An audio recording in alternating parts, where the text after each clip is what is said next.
Oi pessoal, aqui é a Bárbara Xavier e eu vou falar um pouquinho sobre o capítulo 11, controle financeiro. O que significa controle financeiro? O controle financeiro envolve o uso de medidas baseadas em informações financeiras para avaliar o desempenho da organização e da administração.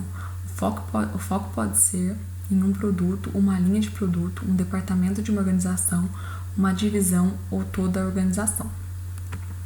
O controle financeiro nas organizações que visam o lucro, ele mede o sucesso pela geração de retorno financeiro aos acionistas, usando como a métrica o retorno sobre investimento, o lucro por ação de crescimento da participação no mercado e crescimento de lucro.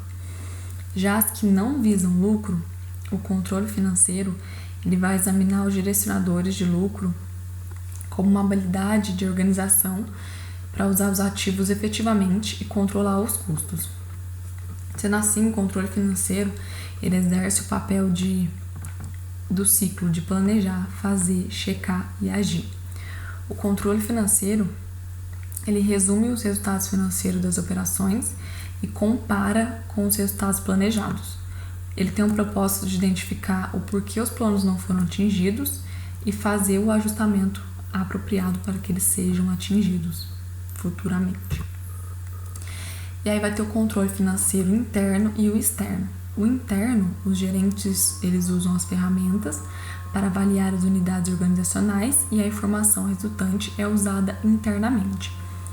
O externo, os analistas externos, eles usam de ferramentas para avaliar o desempenho da organização e essas informações são relevantes para o uso e avaliação da administração. Aí ele fala um pouquinho sobre a descentralização, que foi um processo de delegar a autoridade aos tomadores de decisão da linha de frente. E ela evoluiu por duas razões. A primeira, porque as organizações se tornaram maiores e acabou ficando difícil de apenas um tomador de decisão central tomar todas as decisões da organização. E segundo, pela dificuldade de reunir e transmitir informações, porque além de crescer, elas foram se dispersando. E aí acabou dificultando, né, de fazer essa reunião e dessa transmissão de informação. E aí ele fala que essa descentralização ocorreu de forma natural e foi um reflexo dessa necessidade, né, das organizações de terem uma resposta rápida e efetiva. E ela possibilitou o uso do controle financeiro interno nas organizações. Mas, diferente dessas organizações, existem as organizações que são adaptáveis a ambientes estáveis. Então, elas correspondem melhor à centralização. E o que são esses ambientes estáveis? Ele significa que não há grande diferença de informação entre a sede e o funcionário que vai lidar diretamente com o cliente ou que vai dirigir as operações de fornecer bens e serviço. Exemplo dessas organizações são de utilidade pública, correio, operação de fast food e outras. Essas empresas elas não têm necessidade rápida de resposta e elas podem se desenvolver através do procedimento de operação padronizada.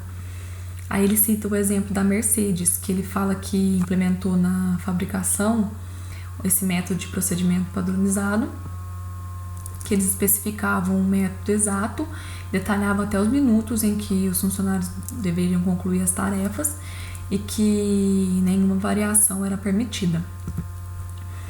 Agora fala um pouquinho sobre o centro de responsabilidade, que é uma unidade de organização no qual o gerente é responsável. É como uma pequena empresa e o gerente vai ter que dirigir e atingir os objetivos da organização maior e ele deve ter metas específicas e mensuráveis.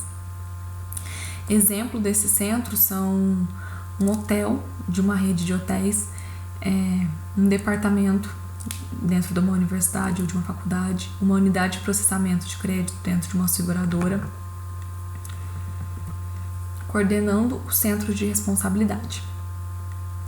Controlar as atividades dos centros requer mensurar elementos não financeiros de desempenho, como qualidade de serviço, que criam resultados financeiros a longo prazo. A mensagem-chave desse pedaço é que as medidas não financeiras, sendo adequadamente escolhidas, elas podem antecipar e explicar resultados financeiros. Um exemplo que é dado é o aumento do treinamento dos funcionários, que pode melhorar o desempenho operacional, trazer uma satisfação melhor para o cliente e assim aumentar a receita e o lucro dos períodos subsequentes. Aí ele vai falar que focar nessas medidas não financeiras de desempenho, como na inovação e nos funcionários, motiva o gerente e evita sacrificar o desempenho a longo prazo, por ganho de desempenho no curto prazo. E se focar apenas no desempenho financeiro do curto prazo, o gerente pode acabar se motivando a reduzir as pesquisas e acabar prejudicando o potencial de desempenho de longo prazo. Então ele fala que por isso tem que ter cuidado para usar os resultados financeiros como uma medida agregadora e tem que confiar no resultado não financeiro para identificar as causas ou direcionar os resultados financeiros. Aí vai falar um pouquinho sobre os tipos de centros. Tem o centro de custo, o de receita, o de lucro, o de investimento. Primeiro, um pouco sobre o centro de custo. São centros em que os funcionários controlam os custos, mas não controlam os níveis de faturamento ou de investimento. Qualquer grupo de processamento de operação de serviço ou em operações de fabricação é um candidato a ser tratado como centro de custo. Centro de receita. São centros cujos membros controlam as receitas, mas não controlam o custo de fabricação ou de aquisição do produto ou serviço que vendem ou o nível de investimento. Exemplos são os departamentos de eletrodoméstico, em que uma loja de departamento é um escritório regional de vendas de uma corporação nacional ou multinacional. Centro de lucro. São centros em que os gerentes e outros funcionários controlam as receitas e os custos dos produtos ou serviços que entregam. É como uma empresa independente. Centro de investimento. São um centro em que os gerentes e outros funcionários controlam as receitas, os custos e o nível de investimento. É como uma empresa independente. E ele fala que o melhor exemplo é a General Electric. Porque é uma infraestrutura que inclui os subnegócios de energia, de tecnologia, de capital, o de Home Business Solution, o NBC Universal. E a NBC Universal também inclui subunidades de negócio de rede de internet, de filmes, de televisão, de produção, de esporte, de parque temático, entre outros. Esses são portfólios verdadeiramente diversos de negócios que devem ser avaliados em termos do retorno sobre investimento que proporcionam. Aí ele vai falar um pouquinho sobre avaliando o centro de responsabilidade usando o princípio de controlabilidade, que esse princípio declara que o gerente de um centro de responsabilidade deve receber responsabilidade apenas pelas receitas, custos ou controle pessoal do centro de responsabilidade pelos investimentos.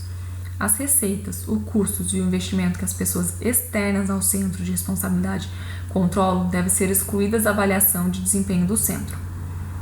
Por exemplo, o gerente de uma linha de produção em uma fábrica deve ser avaliado com base nas horas de mão de obra e de maquinário usadas, e não no custo de mão de obra e do maquinário, porque os salários e os custos dos maquinários foram determinados em outra parte da organização. Embora o princípio da controlabilidade seja atraente e justo, pode ser difícil, frequentemente enganoso e indesejável aplicá-lo na prática. Um problema significativo na aplicação desse princípio é que na maioria das organizações, muitas receitas e custos são omitidos ou incorridos em conjunto. Preço de transferência. É um conjunto de normas que uma organização utiliza para alocar conjuntamente as receitas obtidas entre os centros de responsabilidade. A norma que determina os valores das transferências internas alocará conjuntamente os ganhos da organização aos centros de lucro individuais e assim afetará o lucro relacionado a cada centro. E aí, para exemplificar, ele usa a alocação de receita em uma organização que vende carro. Ele fala que um departamento de carro novo, ele vende um veículo e recebe um usado como entrada. E aí a empresa pega e transfere o veículo usado para o departamento de carro usado e lá vai ser feito os reparos e serviços necessários para que ele seja colocado à venda novamente. Essa transferência acaba gerando um ponto crítico para poder determinar o lucro, porque o departamento de carro novo quer que seja o valor mais alto para poder melhorar o seu lucro, e o de carro usado gostaria que fosse o mais baixo possível para poder reduzir os custos dele.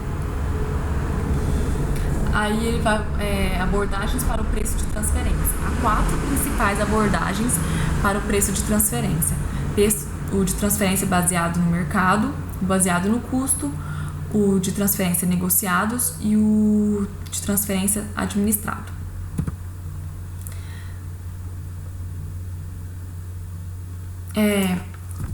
O preço de transferência baseado no mercado. O preço de mercado fornece uma avaliação independente do produto ou serviço transferido e quanto cada centro de lucro tem contribuído para o lucro total obtido pela organização na transição.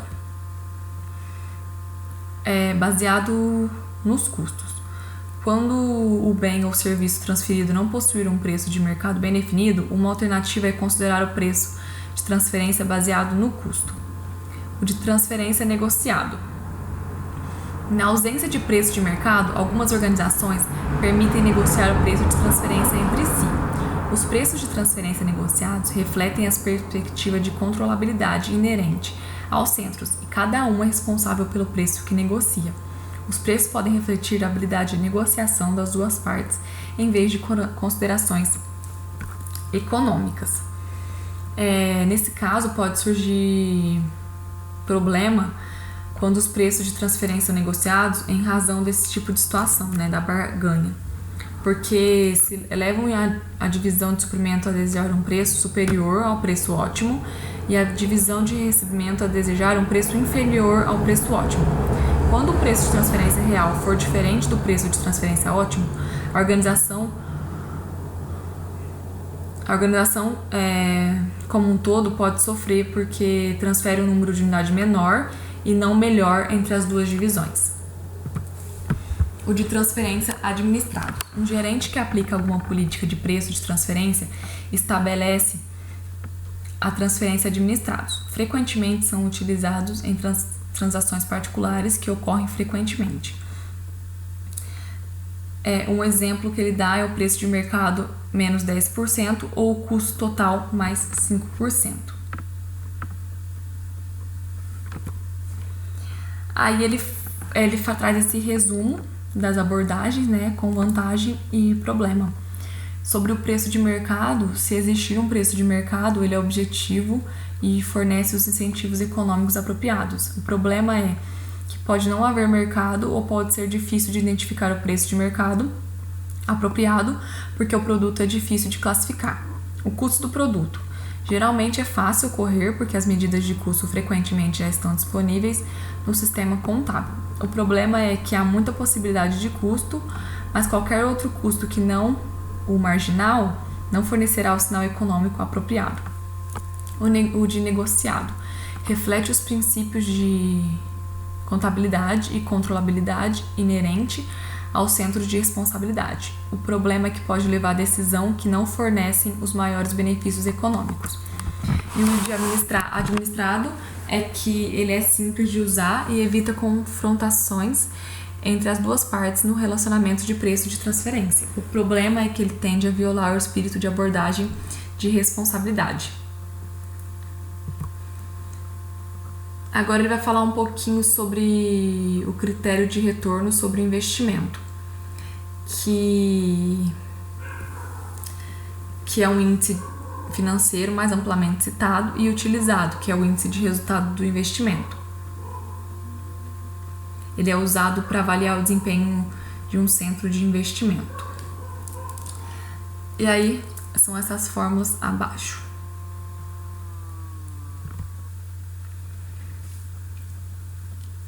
Aí ele vai falar que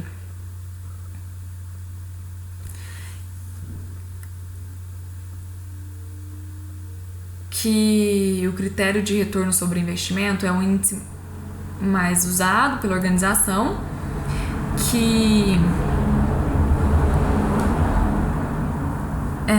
que é o índice da renda operacional sobre a venda, também denominado sobre retorno sobre venda ou margem de vendas, que é uma medida de eficiência, que ele reflete a habilidade da organização ou da unidade de controlar os custos e dado a nível de atividade de vendas. E aí, algumas pessoas que criticam esse critério de retorno sobre investimento, eles respondem com o critério de resultado residual, que ele é igual ao resultado contábil relatado menos o custo econômico do investimento usado para gerar esse resultado. Ele dá esse exemplo residual de que o resultado de uma divisão for de 13,5 milhões e a divisão usa 100 milhões do capital, que tem um custo médio de 10%. O resultado residual pode ser calculado dessa seguinte forma, que é o resultado residual igual ao resultado menos o custo de capital. Então, os 13,5 milhões menos os 100 milhões vezes os 10%, que vai dar os 3,5 milhões. Não, 3.500. Aí ele fala que como o retorno sobre investimento, o resultado residual, ele avalia o resultado em relação ao nível de investimento requerido para ele ser gerado. Mas, diferentemente do retorno sobre o investimento, o resultado residual, ele não motiva os gerentes a rejeitar os investimentos em que se espera maior rendimento do que seu custo de capital. O critério do resultado residual, os gerentes são solicitados a fazer o que acharem necessário para tornar o rendimento residual o maior possível. E aí agora o autor vai falar sobre a eficácia do controle financeiro. Que, embora o controle financeiro seja praticado amplamente, né, muitas pessoas ainda o questionam, porque fala que a informação financeira chega atrasada, altamente agregada sobre o quão bem a organização está trabalhando para atender os compromissos do acionista e não mensura os direcionadores do resultado financeiro e como essa organização está agindo para atender às exigências dos investidores. E aí ele fala que ela é ineficaz por 3 razões.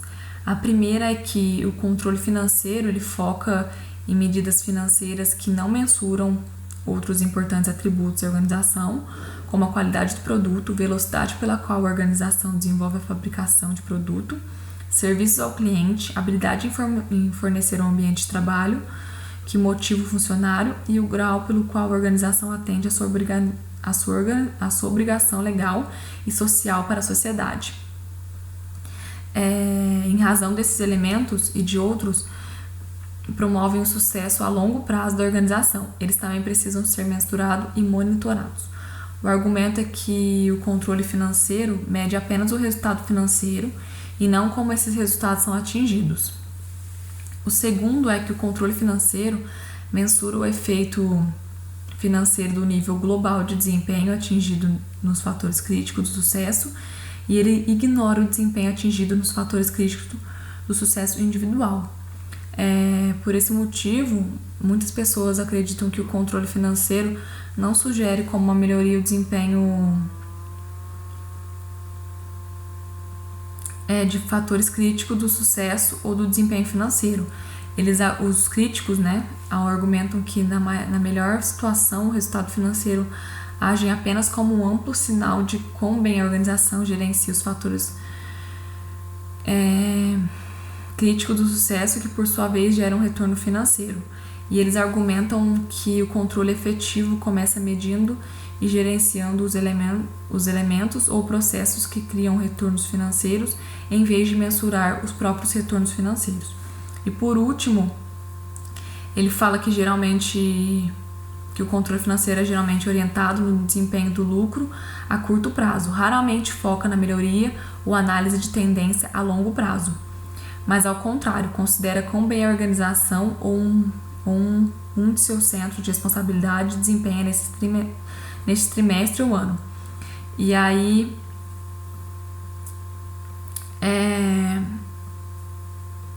eles falam que uma importante razão para tornar a organização pública e privada é de dar alta administração a oportunidade de administrar os resultados a longo prazo, em vez de ser forçada a se preocupar com o desempenho a curto prazo.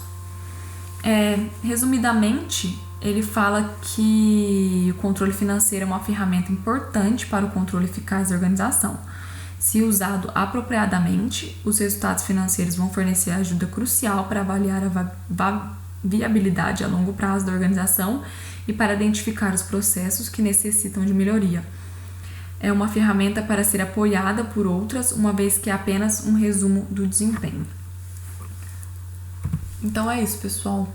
Espero que eu tenha sido clara. Foi bem difícil esse capítulo para mim, ele era bem extenso, sim. Tive bastante dificuldade, mas espero que eu tenha sido clara.